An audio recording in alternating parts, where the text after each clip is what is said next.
Hello, everyone. Thank you so much for attending our webinar today on the H-1B Cap season for fiscal year 2022. We'll be sharing some top tips that you need to know this year. My name is Sasha Preston-Suni, and I work with Chug LLP in our Los Angeles office. After months of uncertainty, the H-1B Cap selection season looks like it's going to be pretty similar this year to the prior year. However, human resources professionals should keep a close eye on the H-1B Cap selection timeline and prepare for the process now. Work closely with your Chug LLP attorney to ensure that you have a seamless H-1B season. We've got a great panel of immigration experts here with us today to share their knowledge. We've got Dia Matthews, partner and attorney in our firm's Edison, New Jersey office. Lana Morgan, attorney based in our New York office. Balween Kaur, team lead in our Los Angeles, California office, and Zoe Mirza, paralegal in our Atlanta, Georgia office.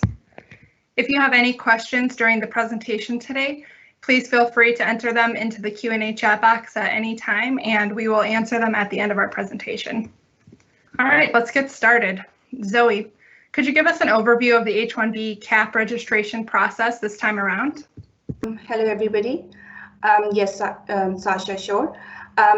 As you all know that the registration for the fiscal year 2022 H-1B Cap season has already been started from March 9, 2021 at about noon, and will be ending on March 25th, 2021 at about 12 noon, and that is Eastern Standard Time.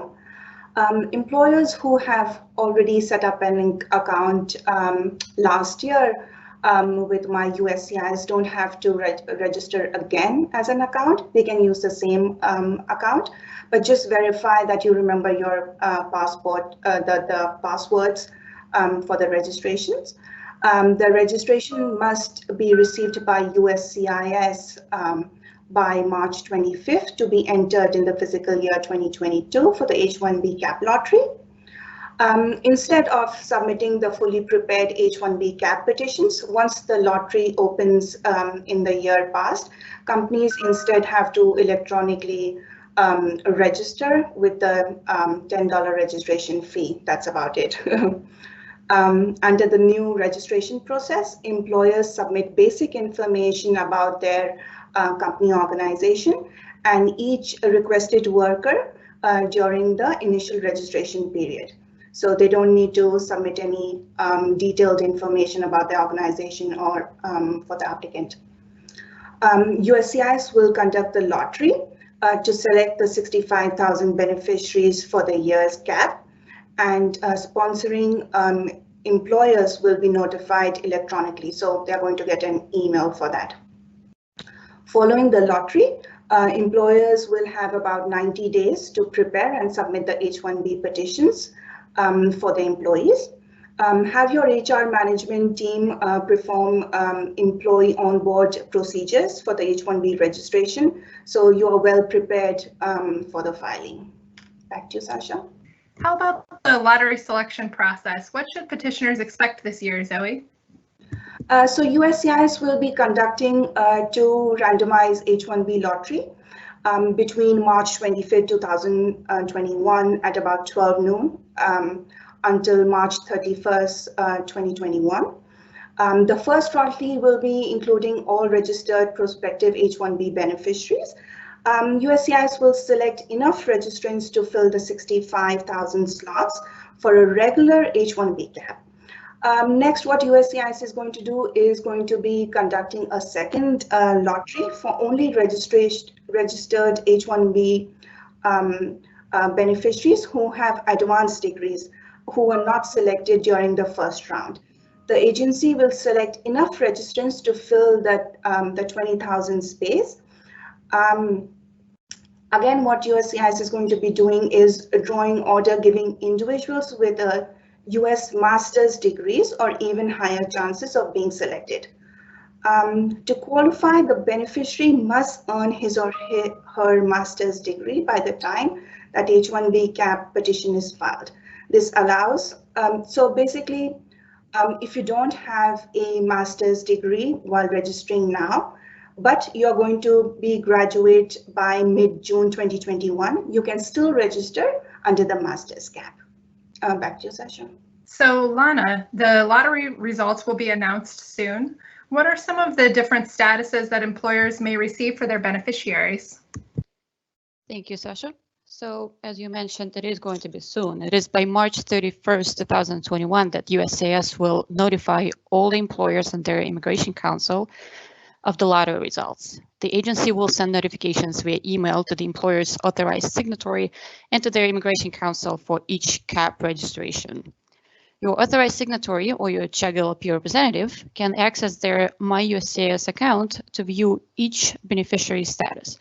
And let me briefly overview what type of statuses can be seen. So one, the most desired one is selected. The beneficiary has been selected for the H-1B lottery. Another one is submitted. It is when the registrant was not selected for the lottery, but the registration will be retained in case USCIS needs to conduct another lottery in the future because they did not receive enough H-1B petitions to fill this cap year. The next one is not selected. The beneficiary has not been selected and the USCIS has determined that there will be no more H-1B visas available for the fiscal year. The next one is invalidated failed payment. That could happen because the registration payment failed. And for that reason, the beneficiary cannot be entered into the lottery. And the last one, the most problematic one, is denied. It means that there was a duplicate registration submitted for the beneficiary and they cannot be entered into the lottery. This is why it is important to remember an employer cannot file more than one H-1B petition for the same beneficiary if the employee petition is subject to cap. If you discover that you or your representative submitted more than one registration for the same person and the initial registration period is still open, meaning that it's still before noon Eastern on March 25, 2021, you can go into your online account and delete extra submissions until there's only one registration for the beneficiary. Although the USCIS will not refund the $10 fee that if you delete the duplicate registration. Representative submitted more than one registration for the same person and the initial registration period has closed, then there is no way to correct this error, unfortunately. The USCIS will remove all registrations submitted for the beneficiary by the prospective petitioner from the selection process. And also, besides the inadvertent duplicate registrations, and it is important to remember that the registrations for the same beneficiary by the affiliate employers should also be avoided unless there is a legitimate business need. If the USCIS believes that the related entities, such as parent company, subsidiary, or affiliate companies, even with different federal employer identification numbers, have filed multiple H-1B petitions for the same employee, they may deny or revoke an approval of all H-1B cap subject petitions filed. The USCIS clarified in the past that they will consider companies filing H-1B petitions as related entities as long as they apply for the same job or similar position at the same end client. So these companies may or may not even be related through corporate ownership or control. Back to you, Sasha. So petitioners have a tight deadline to file H-1B petitions after their individuals are selected in the lottery. Lana, what are some things that employers should keep in mind about this process? Sure, Sasha. So first and foremost, most importantly, only the employers that receive the printable selection notice in this lottery should actually submit their petition and participate in the H-1B filing process. And the April 1st, 2021 is the earliest date on which selected registrants should be able to begin filing their H-1B cap subject petitions. The earliest effective date for the H-1B petition itself to activate is October 1, 2022, even if it's approved before that.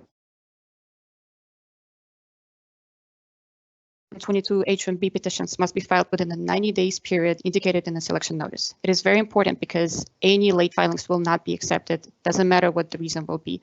So the latest deadline is that every single petition has to be received by June 30th, 2021.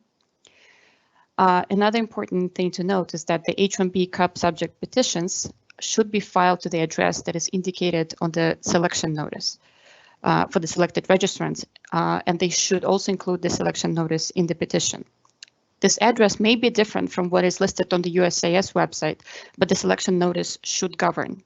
And it is very important to submit it to the correct address, because if it's submitted to the incorrect address and then the petition later returns because it's rejected, the late filing, if it's going to be rejected outside of the 90 days window, the late filing will not be accepted.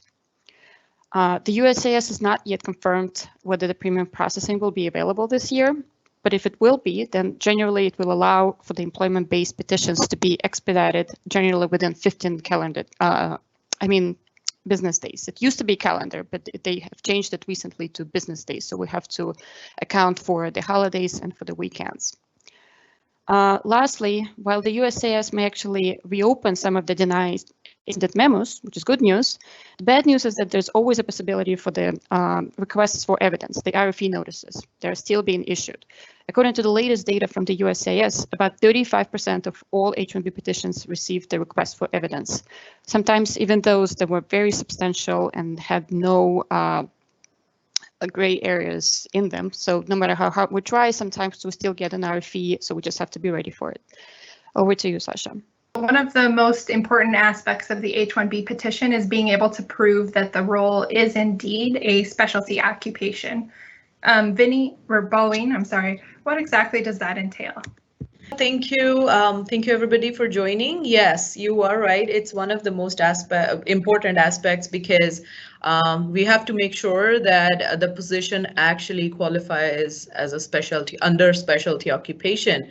So we have to meet one of the 4 criterias of specialty occupation. The first one is degree requirement. So minimum of a bachelor's degree is required in specific specialty for the position. What that means is specific specialty, what that's the key. So what that means is, so for example, if the position is of a software developer, we need, the degree required is computer science or related. So that's specific specialty. And OOH is the Occupational Outlook Handbook, is one of the sources that are issued by Department of Labor and is accepted by USCIS. So we basically, when the job description is provided to us, we go to the Outlook and then we'll be like, we search for the job, the position, and then we see that if the degree requirement is specific on the OOH, that means it's required.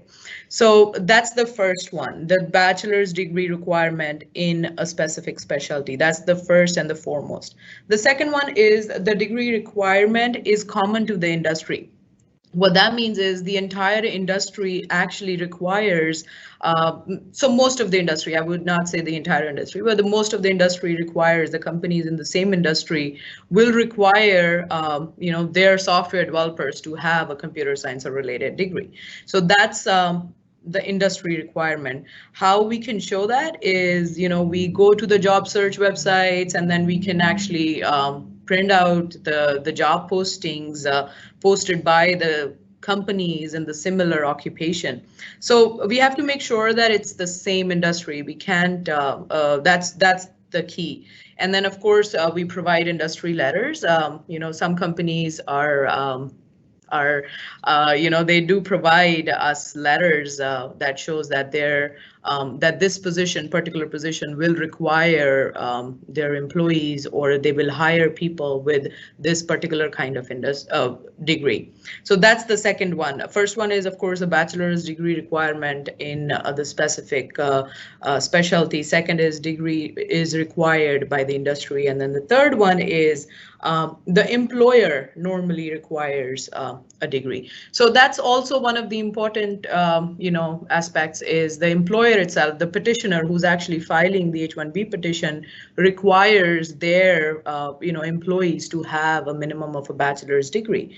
So how we show that, the employer, we can actually show the current openings, or it has to be a combination of current hiring procedures and then the past employment as well. So for current, we can obviously show that they've put job openings, advertisements in any kind of media, their company websites, and we take a printout. But what's important here is they can post a job opening on their company website. However, if it doesn't say that this position is, it requires a bachelor's degree in specific specialty or related, it does not solve the purpose.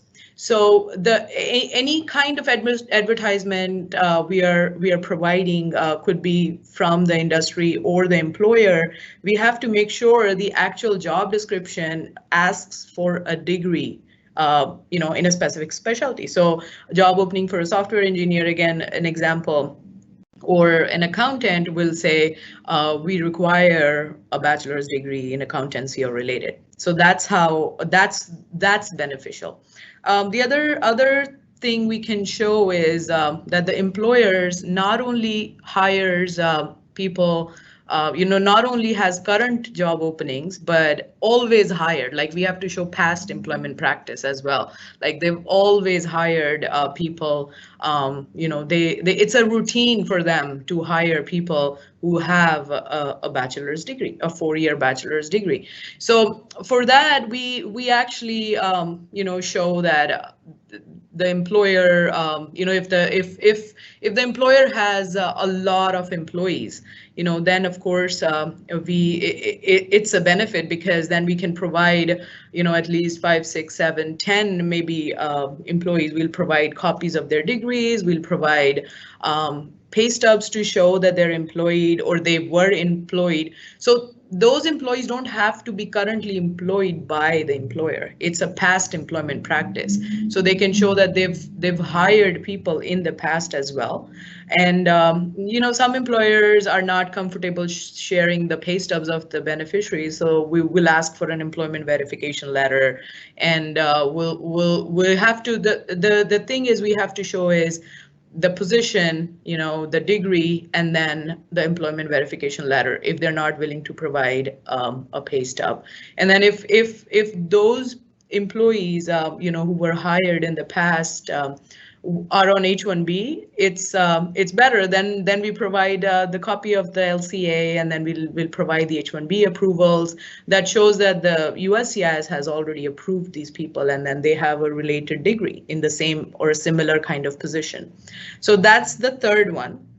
And the last one is the nature of the duties.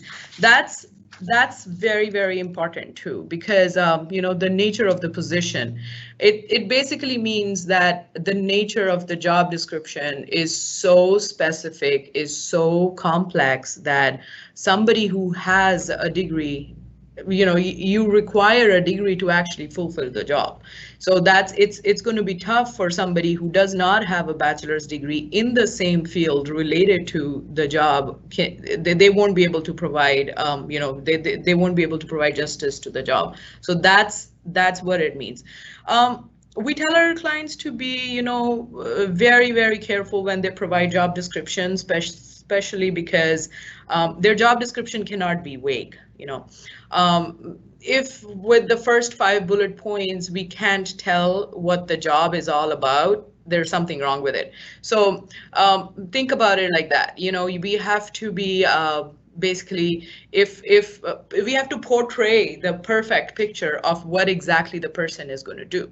If there's a combination, this is what we tell our clients, is like, don't pick and choose job description too. It has to be a particular job description. Software engineer should do what a software engineer should do. Don't pick business analyst job description or financial analyst. Don't do that, because if it makes sense to us, USCIS officer will make sense out of it. So that's how we work. So that's the final one, the fourth one. On this note, the best practice is to always have all 4 criteria met. I know it. I said we only need 1. However, when we prepare the petitions, we make sure that we meet all 4. So we have to make sure that the position requires a degree. We have to make sure it's in specific specialty, and then this next one is the industry itself requires a degree, and then the employers requires it, and then finally the job description is complex enough to have a minimum of a bachelor's degree. It's like the best picture we can portray in front of the USCIS officer is hypothetical. I'm just going to give a IT company example again. software engineer is the position, IT industry, it's a information technology industry. The person has a bachelor's degree in computer science or related, and the employers always hired their software engineers who have a computer related in degree, and then the job description is is very complex. So that's how the best petitions are. And then of course we have to show availability of work as well, not just specialty occupation, the availability of work. So when all these four are met, we still have to show that what the person's going to do where. So if it's, sometimes there's a end client involved in the beneficiary is actually working at end client side. So we have to make sure that our petition supports the end client documents like master service agreements, SOWs, client letters. That's the perfect petition. Back to you, Sasha. So what should employers keep in mind about prevailing wages when they're filing an H-1B petition, Belveen? Prevailing wages, yes, they're required to be paid to, the employers are required to pay a minimum of a prevailing wage to an H-1B employee.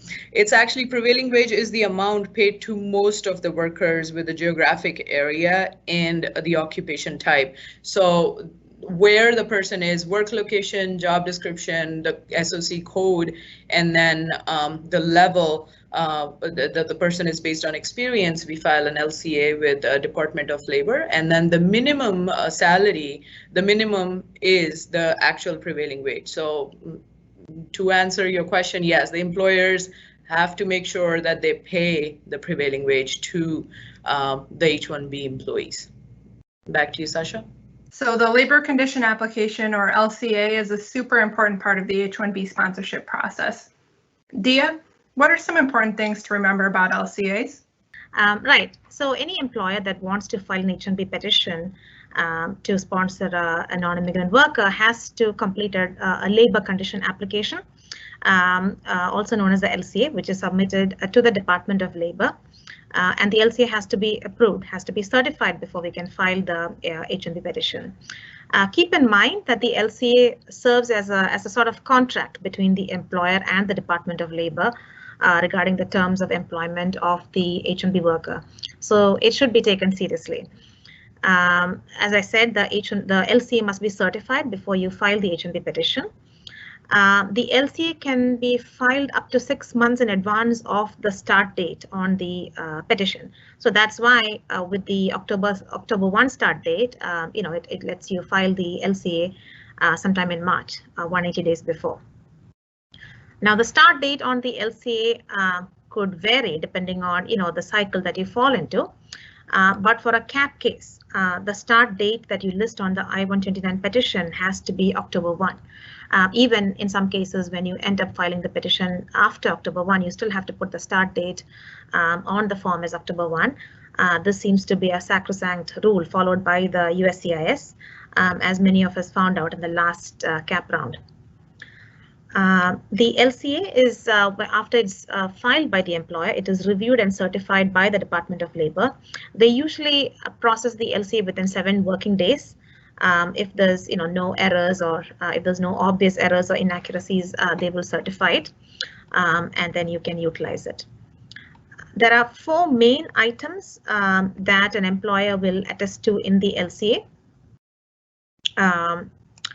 and the first one is regarding prevailing wage.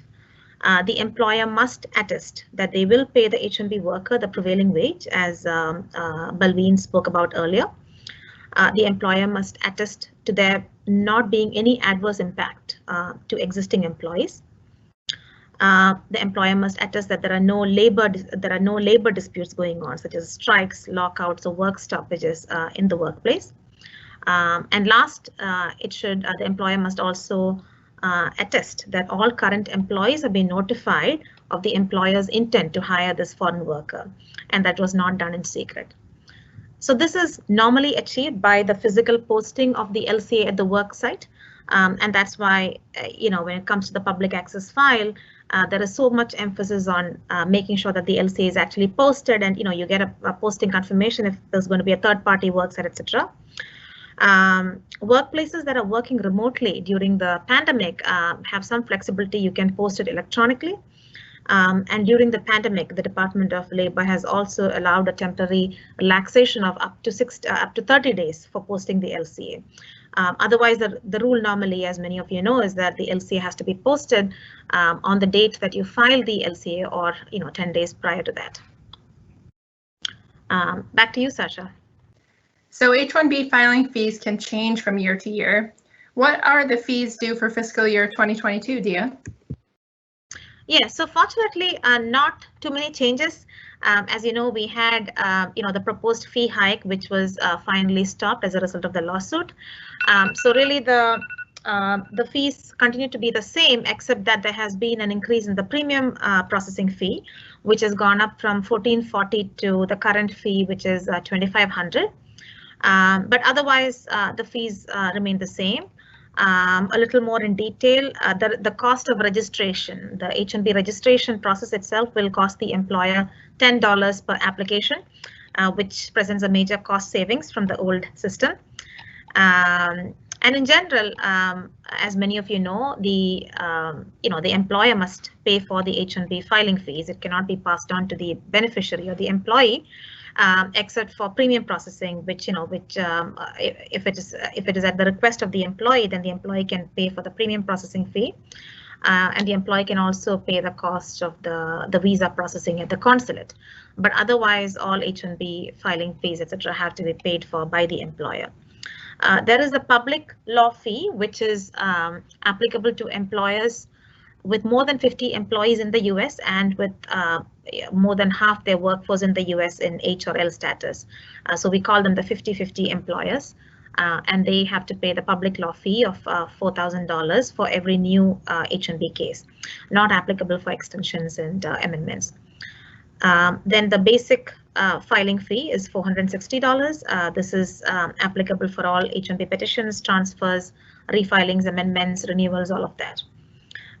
There is the ACWIA fee, the American Competitiveness and Workforce Improvement Act training fee. And this for employers with 25 or less employees, it's $750. And for employees with more than 25 employees, they pay an ACWIA fee of $1,500. There are some organizations which are exempt from payment of the ACWIA fee. Those are certain types of nonprofits, governmental research organizations, primary and secondary educational institutions. So those are exempt from the ACWIA fee. And then the last fee is the fraud prevention fee, the $500 fee, which is applicable for all new petitions. It helps. It's mainly to help USCIS to ferret out those who plan to use to misuse the H-1B visa. And it's not. It is obviously applicable for H-1B Cap petitions. Yes, Sasha, that's it. Thank you, Dia, and thanks to all of our presenters today. That brings us to the end of the presentation portion of our webinar today, but we do still have time for questions. If you haven't already, please feel free to enter your questions into the Q&A chat box, and we will answer as many of your questions as we have time for today. It looks like we have already received some questions here. Our first question is for Dia. Is there criteria if someone's already working in the USA with a salary of more than $150K per year? Is there a better chance to get selected, or is the criteria the same for everyone? So the answer to that, Sasha, is really it depends. In between, there was a proposal to prioritize the H-1B selections, the lottery selections based on the wages paid. That is on hold as of now, so it's not really in force at the moment, as one of the prior speakers also mentioned. But if you are making a salary of 150K, I would assume that you are working in a specialty occupation, as Balveen mentioned, and you probably will also qualify for a higher level wage rate in the LCA, so a level 3 or a level 4 wage. Of course, it depends on the work site as well. But usually what that means is that you qualify for an SOC code or a specialty occupation category, and you also show that you are being paid a higher wage, which improves the chances of your petition being approved in general. So I hope that answers your question. Thank you, Dia. This next question is for Lana. How many slots are there in the second lottery? Thank you, Sasha. So there's no actually a readily available answer to that question, because the second wave of the lottery will be submitted in this 90 days period window. Essentially what happened when the registration system was implemented is the H-1B process was broken down into two steps. And the first step, the registration, is just a manifestation of an employer of the desire to file an H-1B petition for the selected beneficiaries. But it doesn't mandate that the H-1B petition has to be filed. Things could change after the registration, and specifically last year, a lot of things had actually changed. Specifically, COVID happened, and a lot of H-1B lottery were actually not able to ultimately file their H-1B petitions because they were just not able to hire those new workers because the businesses suffered after COVID pandemic. So what that led to is that there was actually a second wave, second lottery conducted in August of last year, and there were a certain number of H-1B slots available last year, but it doesn't mean that the same thing will happen this year. This year, there's more predictability, hopefully, and it is very likely that there will be no second lottery if every single employer will proceed with filing their selected. Over to you, Sasha. Thank you, Lana. This next question is for Dia. If the I-140 green card process is denied, can we apply for an H-1B while on a TN visa? Yes. Actually, I'm not sure I understood the question entirely, because these are three different things. The I-140 process, the H-1B, the TN visa processing, these can all happen independent of each other. So you don't necessarily have to be in H-1B or TN visa status, to have a green card process initiated for you. And then if you are, if you qualify for the TN, either by virtue of being a Canadian or a Mexican citizen, you can proceed. It has no dependency on the I-140 process or the H-1B. Thank you, Dia. We have a couple questions regarding the earliest start date for people on H-1B visas for fiscal year 2022. We do apologize for a typo that we had in one of our slides. Lana, if you could just give a little bit of clarification on that. Sure. So nothing changed in the regulation. Can an H-1B beneficiary start the work according to the H-1B petition? It's still October 1st of the same year when the lottery took place. So for this year, it will be October 1st, 2021. Back to you, Sasha. This next question is for whoever would like to answer it from the panel.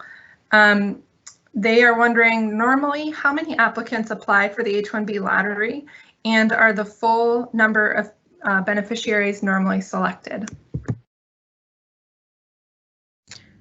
I can answer that. So it's every year it's a different number. However, as per our experience, is always like 3 times 65,000 or 5 times. With registration, it has increased because employers are not paying that much. They're just paying $10 to register. However, it's always a 3 times or a 5 times number that they receive the registrations or the petitions.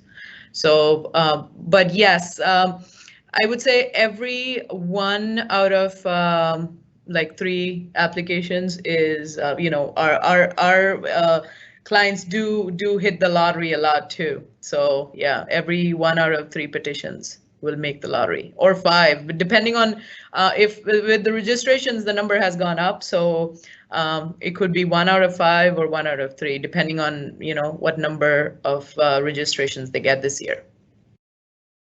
Thank you, Balween. This next question is for Dia. Can we file the petition as soon as the LCA gets certified, or should we wait for some time?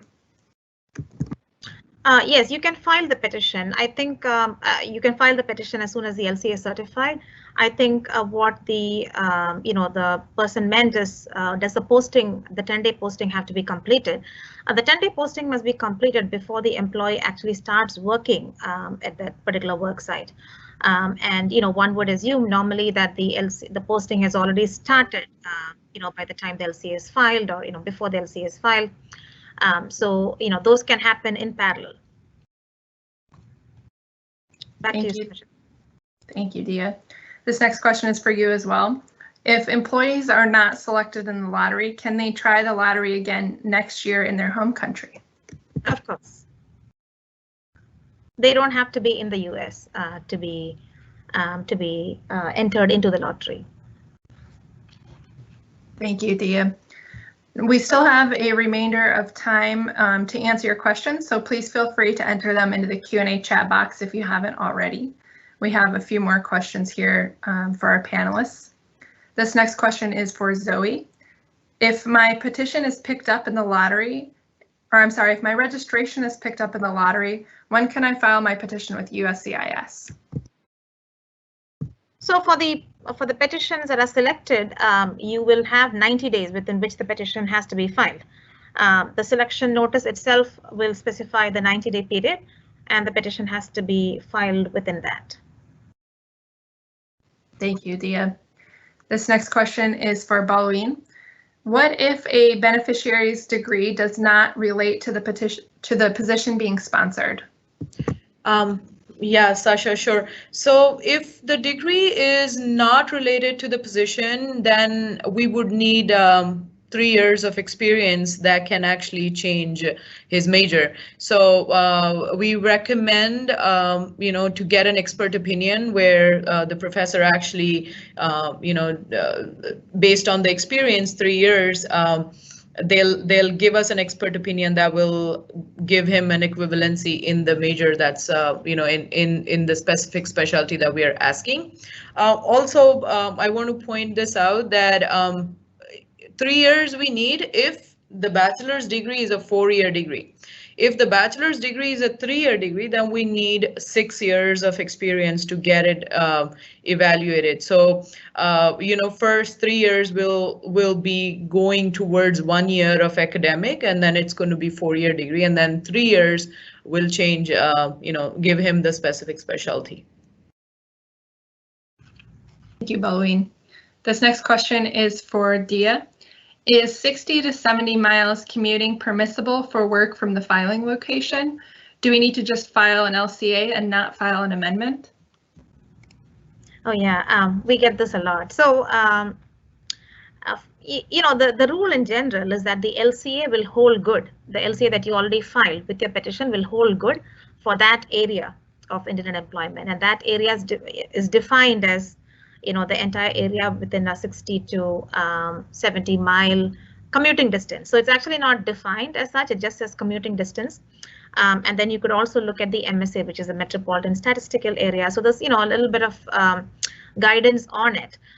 In general, I tell clients that up to 60 miles is fine. It is considered to be commuting distance.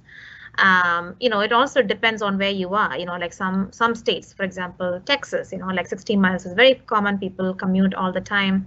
It's a large state. Maybe even in the, the greater New York area, people are always commuting from South Jersey to, to New York City. So 60 miles is no big deal, and it is normally considered to be normal commuting distance. So if you fall within, that definition, the area of internet employment, don't file a new LCA, because now, now there is no such thing as just filing a standalone LCA. Anytime you file an LCA, it would, accompany a petition. So if you end up filing an LCA, it means that, you are not availing of the previously filed LCA, you're falling outside the area of internet employment, and then that will require you to file a petition as well, an H1B amendment petition as well. And if you fall within the area of employment, then you can just use that LCA, post it at the new location, and not file an H1B amendment petition. Back to you, Sasha. Thank you. This next question is for Lana. Can two affiliated but separate companies submit the registration for the same beneficiary? Thank you, Sasha.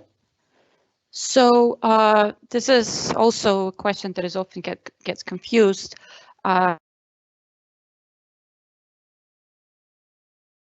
Usually should not submit the registration for the same beneficiary. They can if there is a legitimate business need, but it has to be argued by the employer who would submit such a registration or petition.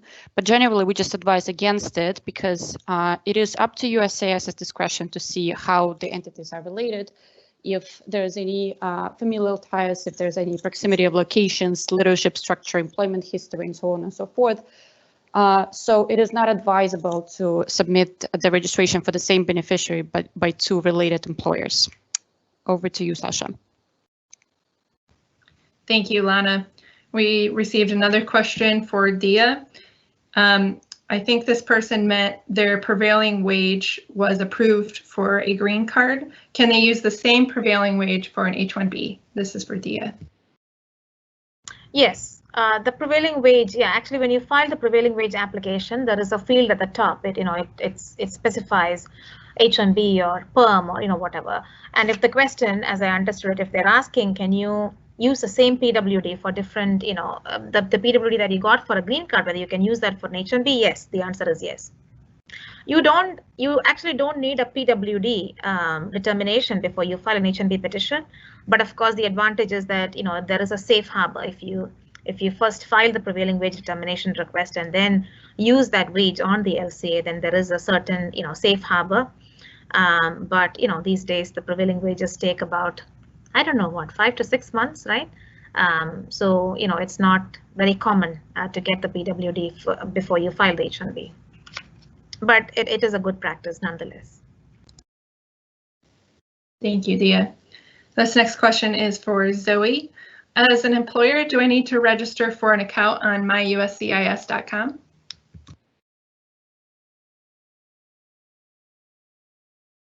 Sasha, can you repeat the question, please? Yes. As an employer, do I need to register for an account online on myuscis? Yes, you do have to register on myuscis.com. If you've done your registration last year, you can use the same account. Just log in again to verify if your password and everything is correct. But yes, you can use the same account. Back to you, Sasha. Thank you, Zoe. This next question is for Balween. If there are no RFEs or for a right to control issue, do we have to submit a client letter? Thank you, Sasha. Okay, so client letter is, I know there's no RFEs. USCIS is being a little lenient on right to control issue. However, the client letter does not just solve, does not just have the right to control on it. It shows that there is availability of work, and then it shows, maybe work location, job description, degree requirement. So the client letter does show a lot of things. I understand we don't actually, ask for client letters that much anymore in the specific format. However, if we have the master service agreement, the SOW, the statement of work that shows availability of work, we can get away without a client letter. But we do recommend our clients to get a client letter. It's always better to have some kind of confirmation in addition to master service agreements and then SOWs, confirming the job description and work location and the assignment. And sometimes our client letter templates also have, the chain of parties involved. Sometimes they're like two vendors in the middle, or there will be like 4 different parties. The end client, will be the 5th party. So it's always good to have a client letter. However, if the client, because not every client is comfortable providing a letter on on their letterhead. So it's always better to provide one. But if not, then we can still, file the petition with the master service agreement and the SOW. Thank you, Balween. This next question is for Lana. Can a single employer submit 2 different registrations for the same beneficiary if there is a legitimate need for 2 different positions? Thank you, Sasha. So generally, as I mentioned earlier, we don't advise even to affiliate employers to submit the registration for the same beneficiary. But then there's this legitimate business need question, right? And while the regulations do not specifically define what it is, they actually do mention that if it did submit 2 separate registrations and petitions for the same beneficiary. And the USAS did provide an example. Like, for instance, if a bottling company with several subsidiaries and multiple subsidiaries has a different purpose for each of it, let's say manufacturing or bottling or so on and so forth, if each of them files an H-1B petition or a registration for, let's say, a CEO, a CFO, that has been viewed as legitimate because although the role is essentially the same, the entities have different purposes. So that would be an example of when it is possible for the same beneficiary. Over to you. Thank you, Lana. This next question is for Dia. What about changes in the LCA work address, especially these days since many H-1B employees may be traveling from abroad and not know if they'll work at the client work site mentioned in the LCA or if they'll be working from their home? Yes, so this is related to the previous question, right, about the LCA and what is the area that is covered by the LCA. So again, if you file the LCA for a client work site, right? So let's say Credit Suisse in New York, and when the employee is abroad, you file this petition with the work site in New York City, right? Credit Suisse vacation, and then when the employee comes in, the client says, okay, you don't have to be at the work site, and at our office you can work from home. You can work from home in New Jersey, right? And in that case, if the person is living within commuting distance of the work site, the New York City work site, you don't need to file an amendment. You're living fairly close to the originally anticipated work site. Just make sure that the LCA is posted, at the home, employee's home, and with that, you should be fine. There is nothing else to be done. Thank you. This next question is also for Dia. The person who had asked about the 60 to 70 miles commuting distance permissible from the filing location. Yeah. He followed up and he said, I hope this stands true even when you travel to different countries or counties, I'm sorry. Could you speak to that? Yes. Yeah. So even if the new work site falls in a different county, right? Let's say in an adjacent county, but it's still within the 60 or 70 mile radius, that still falls within the area of intended employment. So it's fine. Thank you. This next question is for you as well, Dia. Does the employee need to have a valid passport to qualify for the H-1B registration process? So I believe the registration form actually gives you an option to state that the person doesn't have a valid passport. So it does, so what I understand from that is you can proceed with the registration even if the person doesn't have a passport. But the USCIS itself has given some guidance around it. They've said, for example, let's say you have 2 people with the same name, right? And then in that case, it helps. The passport would be the identifying factor, could be the unique identifying factor there. So it's, it's always safer to use the passport number. But if the person doesn't have a passport or the passport is expiring, then that's fine. You can still proceed with the registration. Okay. This next question is for Zoe. What is the last date to register online for the H-1B visas? So the last date would be March 25th at about 12 noon. That's the last registration timeline. Thank you, Sasha. Thank you, Zoe.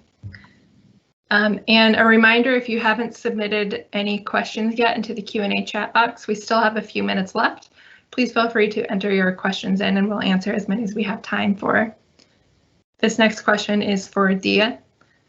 What if an employer decides not to proceed with the petition filing after the foreign national is selected in the lottery? Will there be any adverse consequences? Yes, I think Lana also touched upon this when she addressed one of the earlier questions. So in the last year, 2020, right, we saw a lot of cases that did not proceed with to filing of the petition, even though they had been selected in the registration process. The employers chose not to file the petitions because of various business reasons. We didn't, there was no follow-up query or anything from USCIS, so we assumed that there's not going to be any adverse consequences.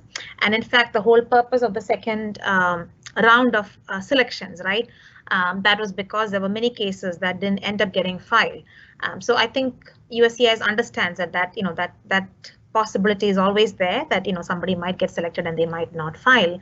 And I don't think it would serve any purpose to force an employer to file a petition, because if for whatever reason they decide not to file. So I don't see any adverse consequences happening as a result of not filing the petition. Thank you, Dia. Well, it looks like those are all of the questions that we have for today. Thank you so much for joining us. If you have any further questions, please feel free to send us an email at info@chug.com, or you can email one of our presenters at their addresses as you see listed on the screen.